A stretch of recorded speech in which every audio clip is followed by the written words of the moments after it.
acteurs non étatiques regroupent les villes, les régions, les États dans les États fédérés, mais aussi les ONG et les entreprises par exemple.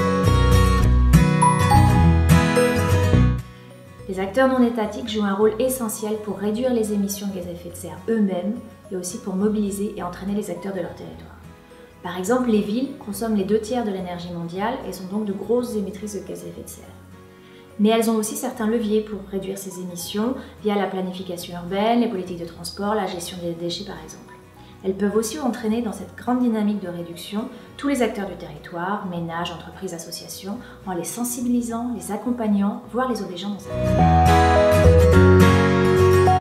Leur contribution est cruciale dans le cadre de l'agenda positif, le fameux agenda des solutions, qui donne pour la première fois lors de cette COP une visibilité politique internationale à ces actions locales des acteurs avec une démarche bottom-up.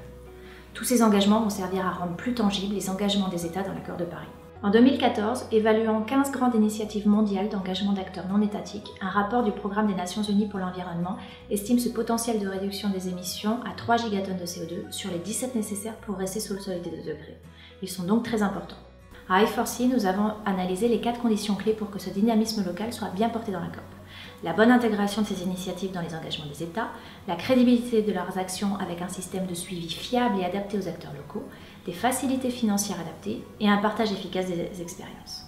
Si vous souhaitez en savoir plus sur le rôle des acteurs non étatiques, cliquez sur ce lien pour lire notre Climascope. Et pour continuer à creuser ce sujet, vous pouvez retrouver nos éléments pédagogiques dans le livret des territoires en route vers la COP 21.